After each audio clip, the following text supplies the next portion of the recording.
Hello there, Capricorns. I hope you all are doing well.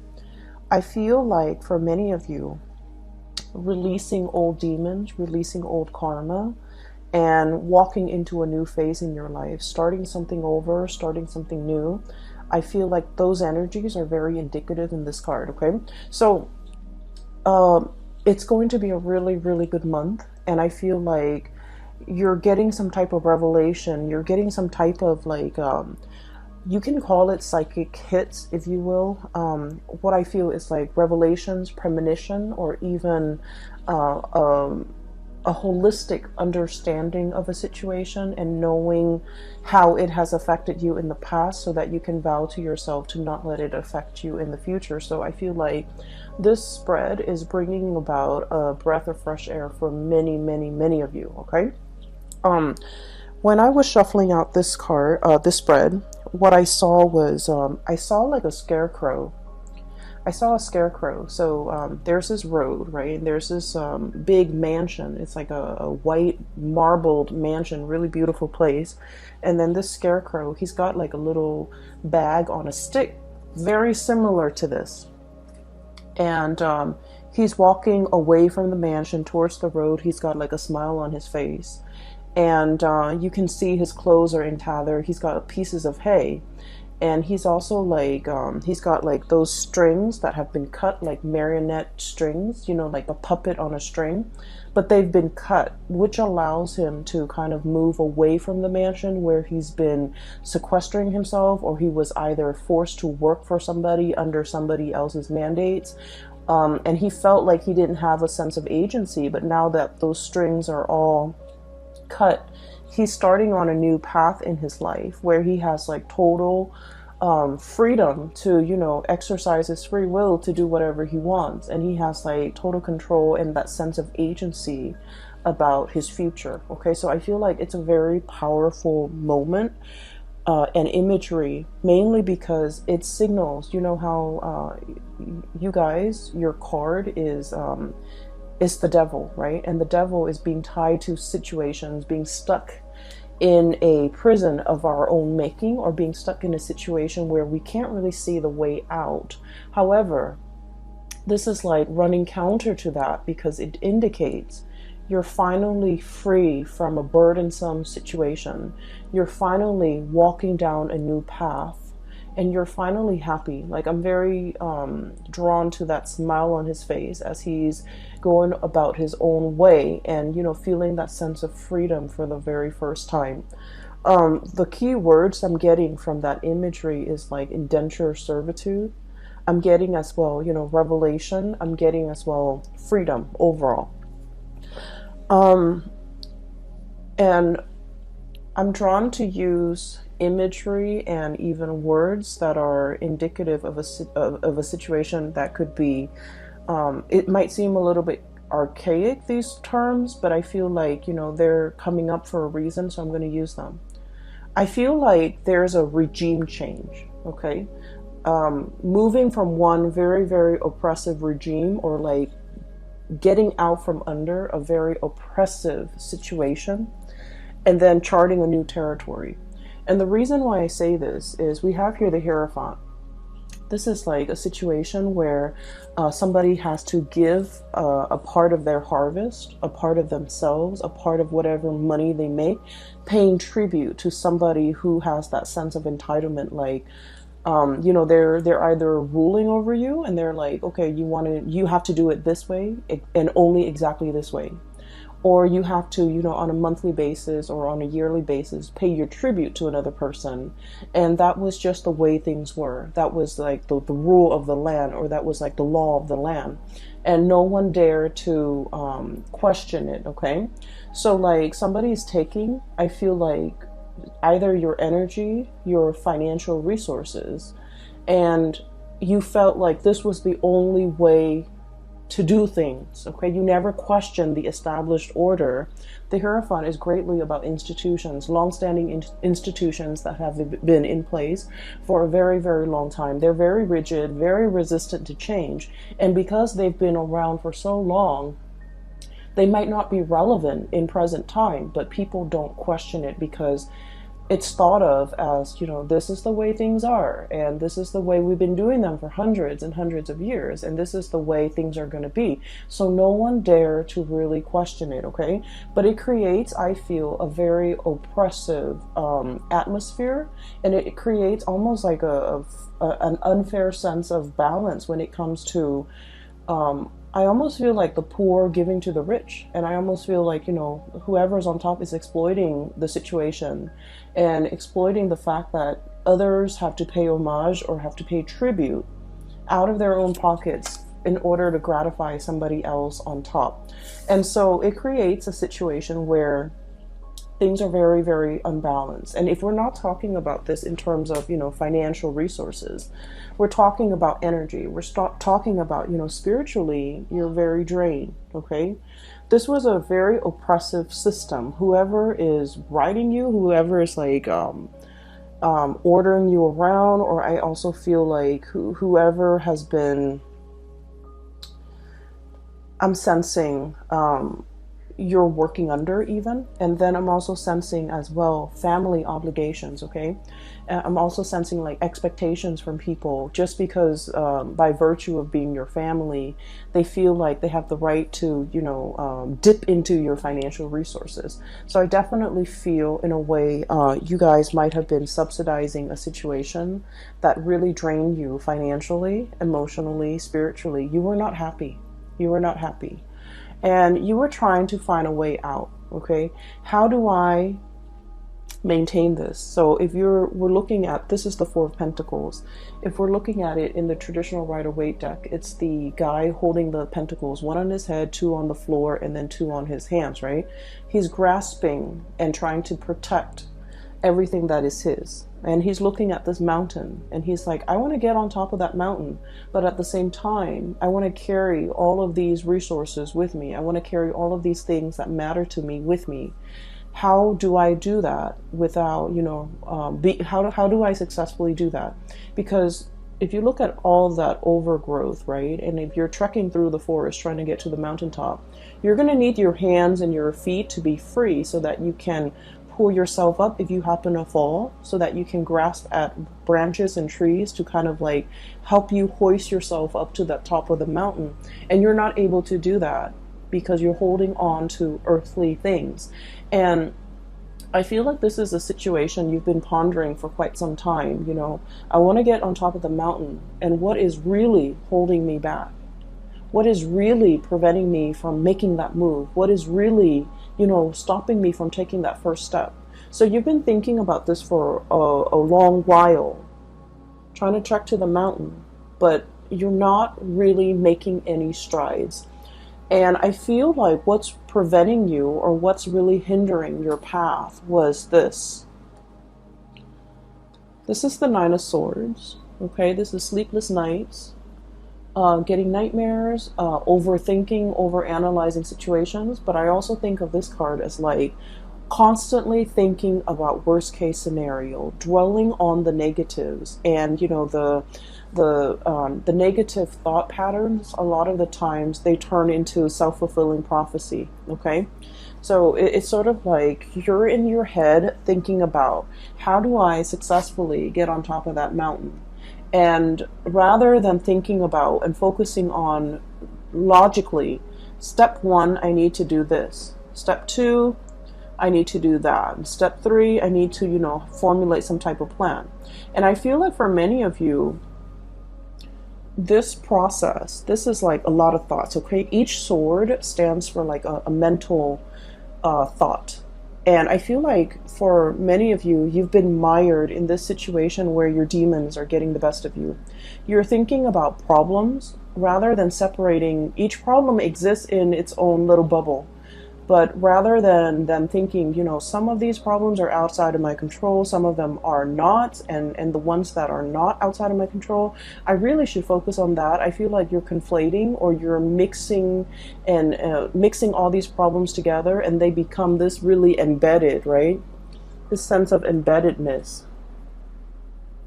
all stuck together, all causing you a lot of anxiety, all seem very, very daunting. It's like, how do I get to the top of the mountain when I'm only at the base? And so as soon as you feel inspired, you're like, I'm going to do it today. Something happens to hold you back. And a lot of it is these, self-limiting thoughts and beliefs and thought patterns. And I feel like you are making mountains out of molehills. You're making a situation a lot more daunting than it has to be, mainly because you're not looking at problems in isolation. And what I mean by that is, let's say, first of all, you have a big plan that you want to get off the ground, right? The first thing that people logically that we should do is think about how much overhead costs or how much costs, is associated with this. So that means you might need to do some preliminary research to figure out what your budget is and how much this project is going to cost. Okay. And then you're going to go out and kind of crowdsource, brainstorm from other people and figure out, hearing from experts or getting advice, to get a price range of how much this is going to cost, who I should talk to get this off the ground. So each of those steps need to exist in isolation. And I feel like you're jumping the gun. You want to get to the top, but you're not thinking about each of the steps that are necessary in order to get there.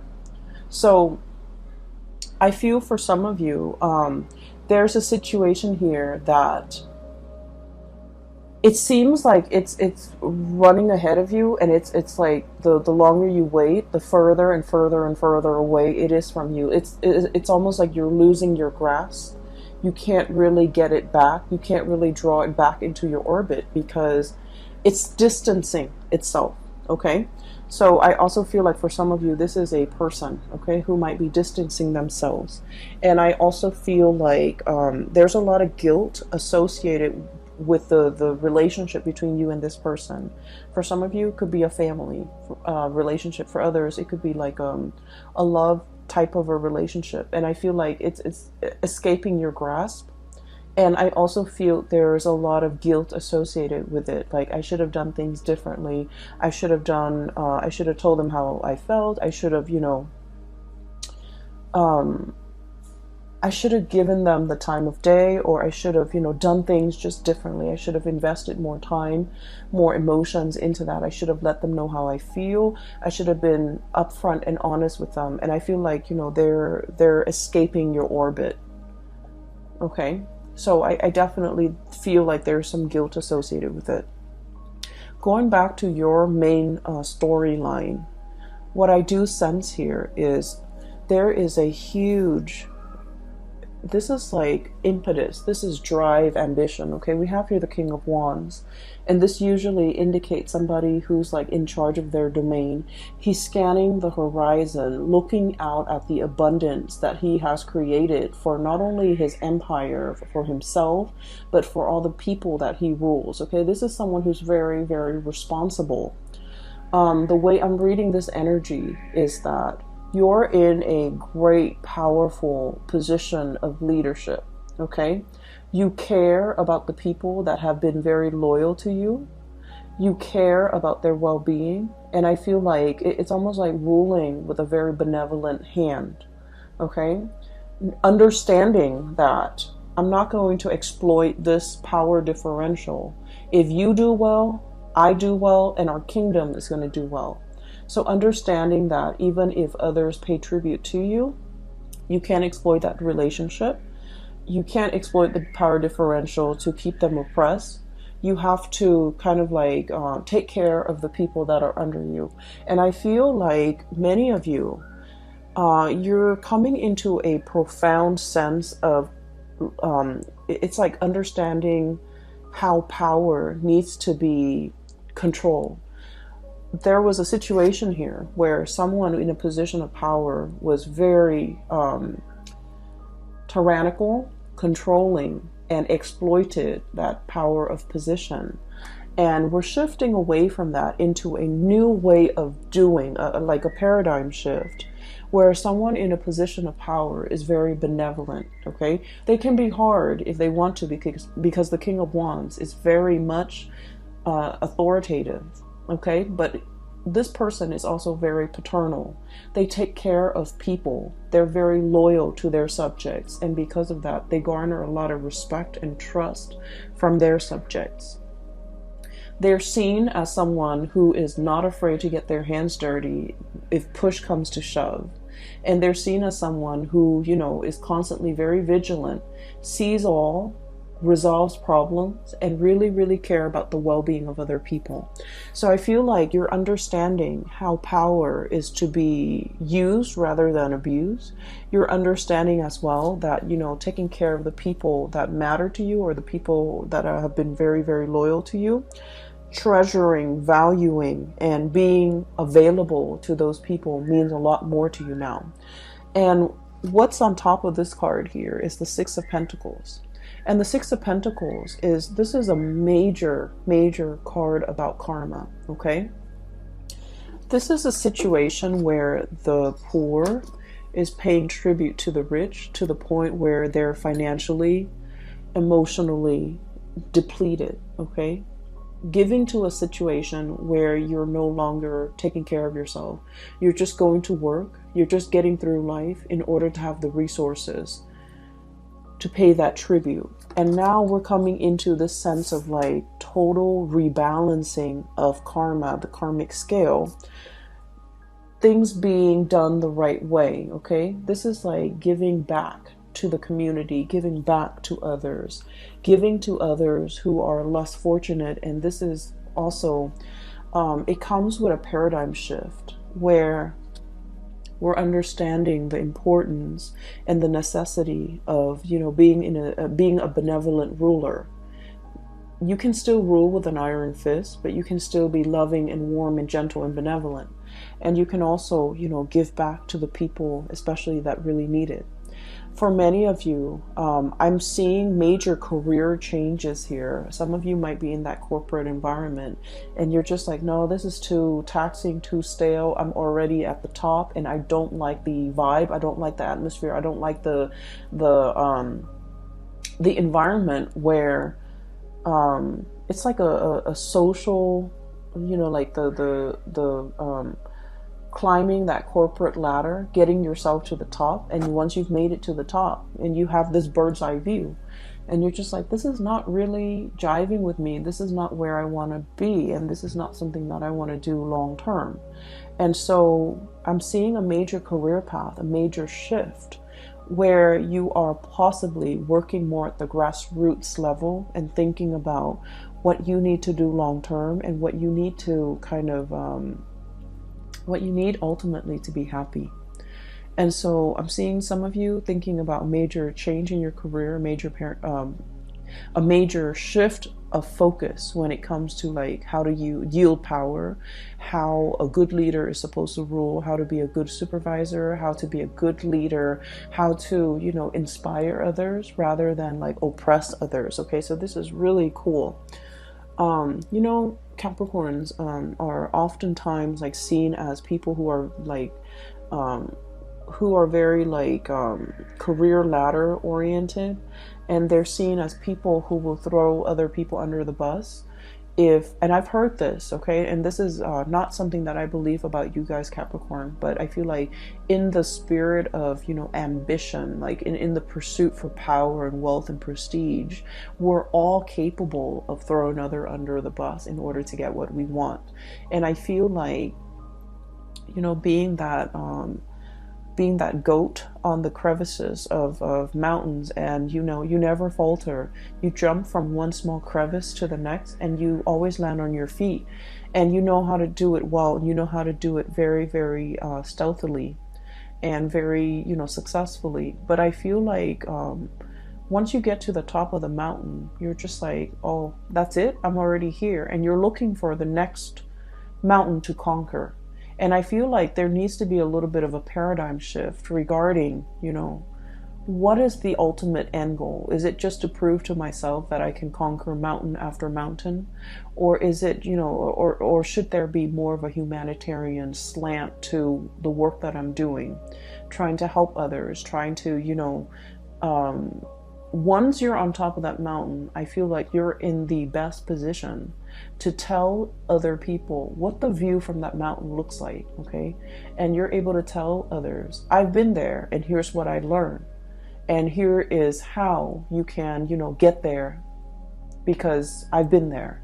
And here are the things that you should avoid. And I know this because I'm speaking from personal experience. So I feel like you have a wealth of experience and knowledge because you have already been there and done that. But for some reason in the past, you might not have shared this technique with other people. So we're moving into this month where you are becoming a lot more generous, where you are sharing your hard-earned lessons. You're sharing it with other people to save them from having to do the legwork, to save them from having to reinvent the wheel. And I feel like in the past you might have shared it, but in a very Capricornian, like a man of few words type of way. You should do it like this.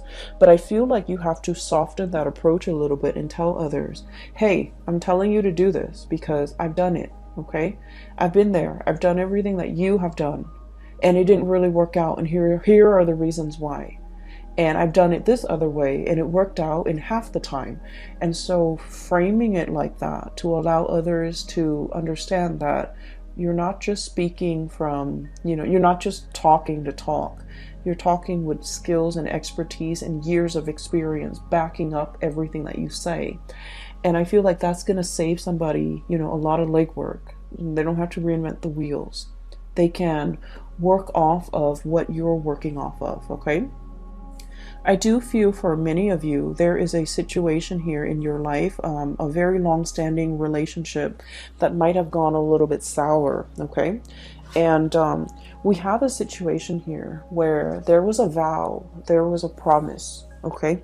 And the promise was kind of like to death do us part, okay? The promise was for partnership, longevity. For some of you, this could be somebody that you have known for a really long time.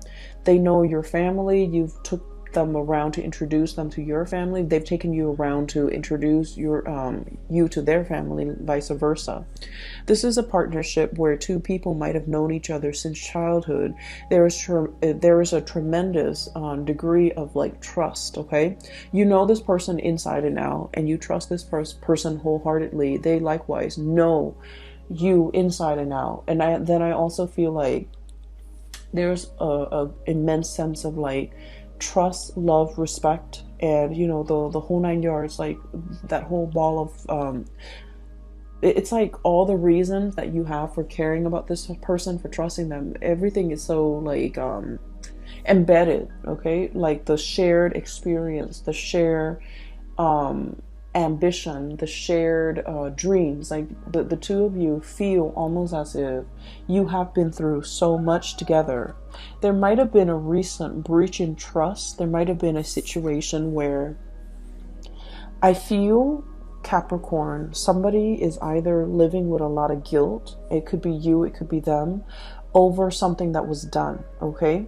And I feel like it's sort of like, there are so many reasons why the other person trusts you and you trust the other person.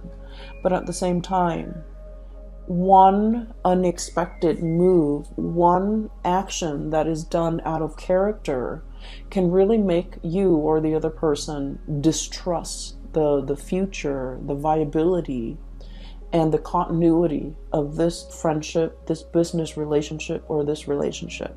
So I feel almost like there was something that was done in poor taste, in poor judgment, and it left like a bitter taste in somebody's mouth, okay? And things can never go back to the way they were. It's like everything that was said was said. You can't take back words. It's like, the water from the chalice, from the cups have been spilled, and the other person might be the one walking away, and they're just like, I don't want to fix it. It's already spilled. I'm not going to go downstream 2 miles away to refill those cups. I'm not going to trek up the mountain to the clearest spring to fill up those goblets, okay? So I feel like there was a situation where it can be fixed, but somebody, you or the other person, is like, I wash my hands of this. I'm not putting any more time in it, and I feel like it's leaving the other party very, very, very sad, very upset. And it's also this sense of overwhelming acceptance, okay? Like, oh, it could be fixed. They just didn't want to. And I feel like that says a lot, okay? But I feel in the wake of this, people leaving so new adventures can await for you, so that new boats, new ships, new people can be coming into the picture.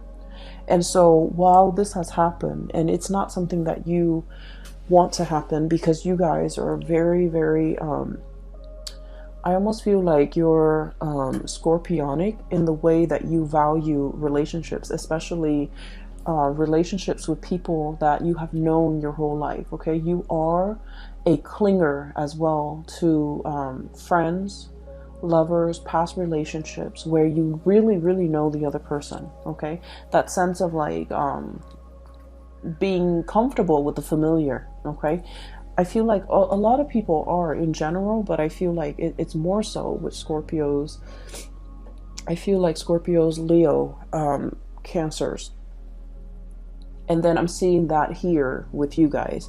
And what that denotes to me is out with the old, in with the new. And I feel like I feel like there's a situation here where you kind of have to reassess. You know, just because it's familiar doesn't mean it's best for me, okay? Because there are whole lands to conquer. There are whole territories and new areas that I can, you know, explore. And so wanting to, I feel like, lay the past to rest and just starting your life over, I feel like that's going to be tremendously it's going to bring a lot more prosperity for you. So you end up with the two best cards in the deck, okay? We have the Fool. And the Fool, this is the imagery that came up earlier, and it basically denotes, you know, no longer being tied to something, no longer being bound in a situation that's not good for us, and embarking on a new journey towards something new. And I feel for many of you, I'm seeing that white marbled mansion, and the marionette or the scarecrow is walking away from it. So I feel like there was a situation where it was comfortable, it was cushy, it might have even been safe, you know, a marbled house. People can shoot, people can throw stones, but you're locked inside that marbled mansion, and there's enough space to roam. But the marble mansion can also be like an imagery of like that ivory tower, somebody who like learns things in a very intellectual way, but they were never given an opportunity to really put theory into practice. And I feel like you're finally breaking free from that ivory tower or that ivory marble mansion. You're no longer living in that sense of like comfort and familiarity. You are exploring, branching out, putting out fires. I feel, you know, there's that volcano in the background. So it denotes to me like being in a situation where you are putting out fires. You're onto more exciting things, and you're taking everything that you have learned from the past. And I feel you're in a position where you're teaching people. You're telling people, here's what I did. It happened to me once. Here's what I did and how I got out of it. And I also feel drawing from past experiences, rewarding those who have been very, very loyal to you, and being available for people that are available to you, that make time for you, that have been really good to you. And then I'm sensing as well, you know, I'm getting a lot of ancestral karma coming through, okay? And I feel like, you know, spiritual guidance, especially from grandparents that have passed on. I feel like there might have been a situation here where it's almost like being in a house, like being in an environment where, you know, your grandparents lived in this small town, right? And this is just an example, but I'm feeling it very strongly. Grandparents lived in this small town, gave birth to mom and dad. Mom and dad met and also stayed in that small town. you were born, you also stayed in that small town, and then you start to sense this. You feel this overwhelming sense of like, there isn't enough here for me. I'm a big fish in a small sea. I need to develop to the best of my capabilities, and there isn't enough here for me. And then I'm also sensing as well, if you're in that situation, you're in a very good place, because now you have new energy, exploration, okay? Doing something different, not knowing the destination, but knowing that I'm leaving the past behind because it's not enough for me, okay? And then I'm also sensing for some of you, being in a situation where you've had to help out parents, okay? It's almost like ancestral karma, right? And here's what I'm sensing. Oh, Capricorns. So here's what I'm sensing. It's like mom and dad might not have made the best choices. We all make choices based on what we're given, based on our environment, based on our education level, based on our own sense of awareness. So this is not to knock the decisions other people make. But I also feel like, they might have been in a situation where it was survival, okay? So they did the minimum, the bare, like taking care of the bare necessities. And so growing up, you felt like you lacked that guidance, you lacked that mentorship, you lacked that, you lacked somebody holding your hand and telling you, hey, don't do that, you should do this instead, because this is going to get you where you need to be, okay?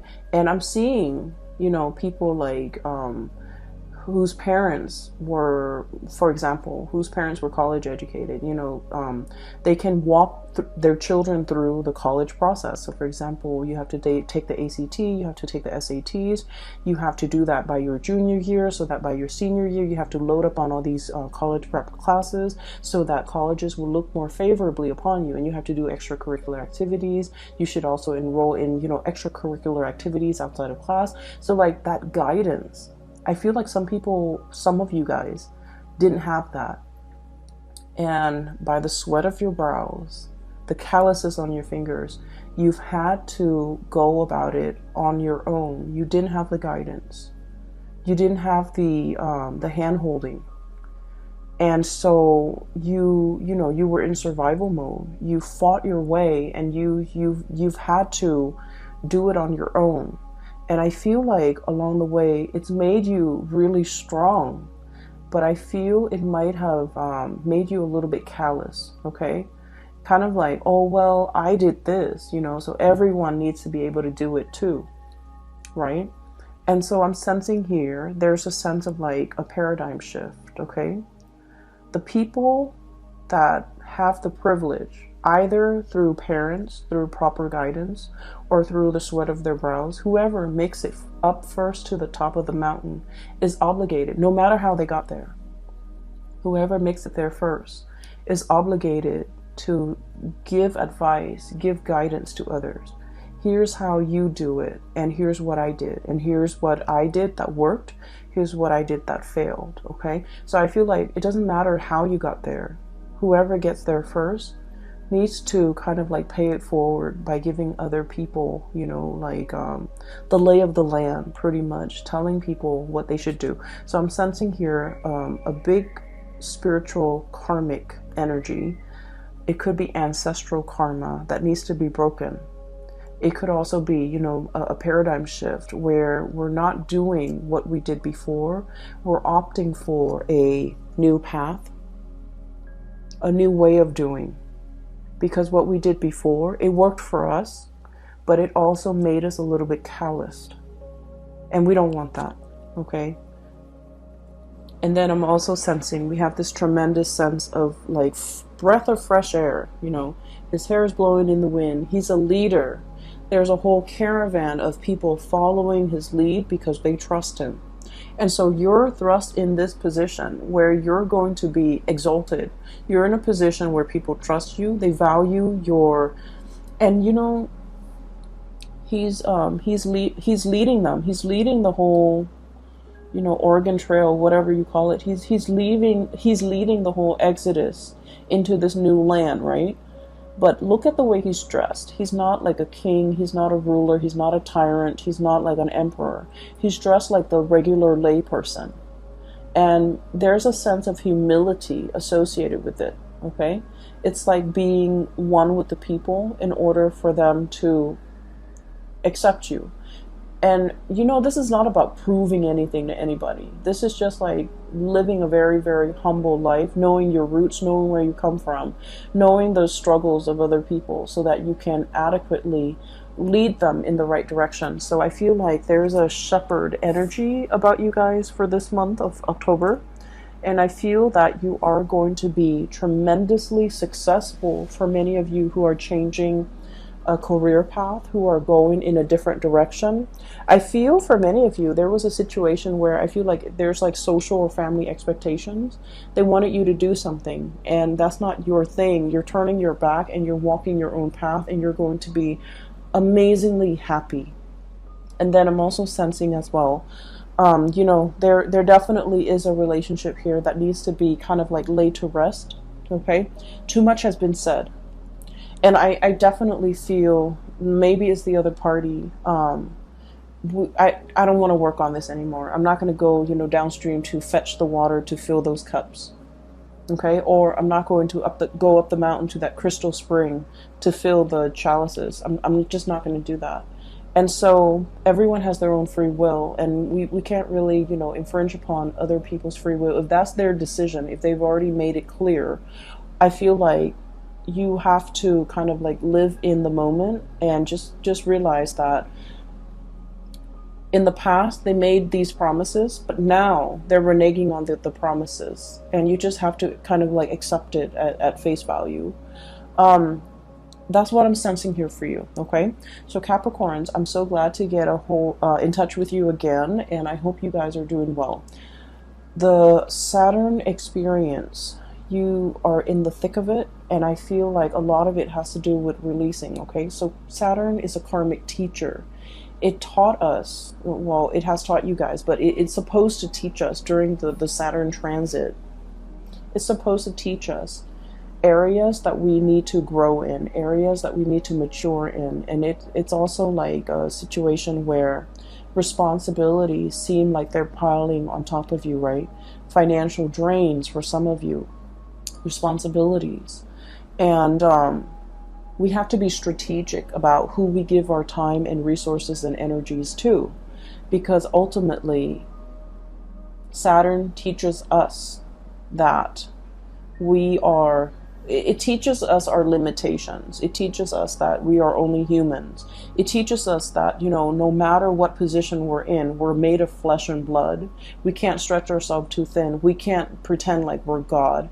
We have to, you know, get back to our roots, get back to ourselves, and operate from that space of humility, okay? Because it restricts, right? It breaks us down to our pure human essence to realize that, you know, I might have the fancy car and the marble mansion, but deep down I'm still human. If I drive that car too fast and I crash into a tree, I'm going to die, right?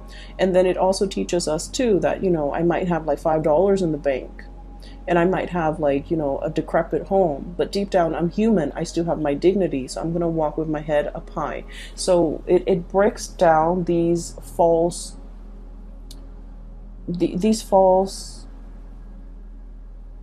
paradigms that we have, these false ideas that we have. They could be self-limiting ideas. They have like, they could even be like, you know, that sense of grandiose sense of self. But it breaks it down so that you can figure out, you know, I'm here. How can I be of service to other people? And this is, by the way, a very, very good time for many of you to do community service, to understand how you can kind of like reconnect with your fellow human beings in a spirit of service. I think like it's a really good time to do that. You know, really make the time, okay? Make it a family event if you have children. Make it a bonding experience if you have a spouse, okay? It's going to be good for you, and it's going to really heighten your sense of appreciation for what others have to go through, okay? So I just feel like, you know, community service is always a good way to give back. but it also allows you to take a peek into someone else's life, someone who might be really struggling, and to understand that, you know, it is our responsibility to do whatever we can to alleviate the difficulties and the suffering for another human being. And I feel like that's what's coming in here. It is about karma. It's about karma coming full circle, taking and then receiving, okay? Being taken from and then having it come back to you. So not all is lost. This is a really powerful month. And so I want you to make the best of it, okay? So once again, I'm no longer giving private readings. If you are interested in a private reading, there is a colleague of mine. Her name is Bridget. I've included her information below if you'd like to book a reading with her. She is phenomenal, and I can't stress that enough.